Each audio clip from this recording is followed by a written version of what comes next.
Hi అండి, అందరు బాగున్నారా? ఈరోజు నేను బీట్రూట్ చపాతీ చేయబోతున్నాను.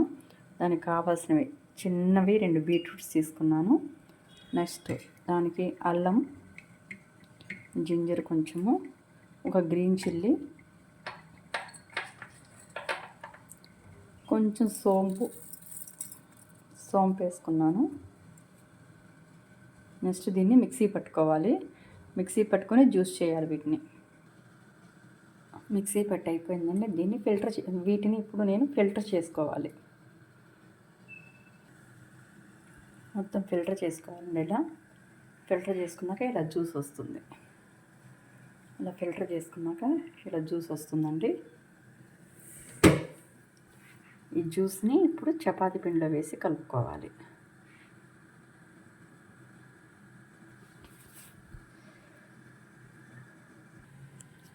చపాతీ పిండి ఇట్లా గోధుమ పిండి తీసుకొని దీంట్లో కొంచెం తగినంత సాల్ట్, కొంచెం ఆయిల్ వేసుకొని ఈ బీట్రూట్ జ్యూస్ దీనిలో మనకి ఎంత కావాలంత పిండి కలుపుకోవడానికి ఎంత కావాలంత యూజ్ చేసుకొని కలుపుకోవాలి.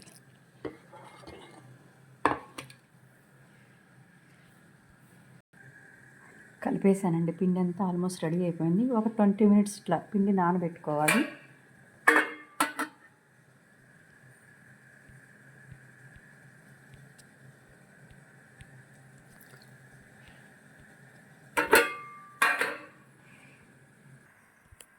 పిండి 20 మినిట్స్ నానిందండి. ఇప్పుడు చపాతీ చేసుకోవాలి. ఇలా చపాతీ చేసుకొని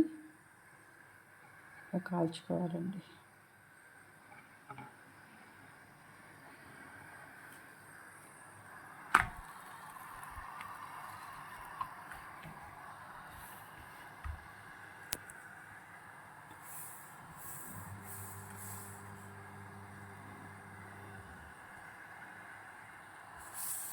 కొంచెం మీ దగ్గర బటర్ ఉంటే బటర్ వేసుకోండి, ఆయిల్ ఉంటే ఆయిల్.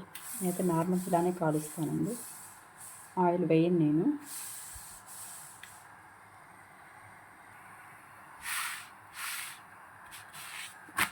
పిండిలో వేసేటప్పుడు ఆయిల్ ఎక్కువ వేస్తానండి, అందుకే దీని మీద కాల్చేటప్పుడు ఆయిల్ యూజ్ చేయను నేను.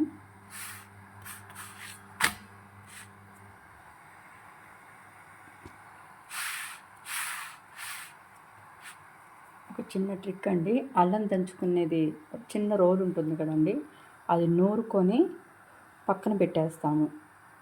అలా మర్చిపోతాము. అలా మర్చిపోయినప్పుడు దాని మీద కొంచెం డస్ట్ అనేది పైనంతా పడుతూ ఉంటుంది. అలా పడకుండా ఉండడానికి దానిపైన కొంచెం ఒక స్టీల్ గ్లాస్ ఉంటుంది, గ్లాస్ బోర్లించండి. అప్పుడు మీకు డస్ట్ పడకుండా ఉంటుంది. ఎంత రుచికరమైన బీట్రూట్ చపాతీ రెడీ అండి. పిల్లలకి హెల్తీ ఫుడ్. అందరు ట్రై చేస్తారనుకుంటున్నాను.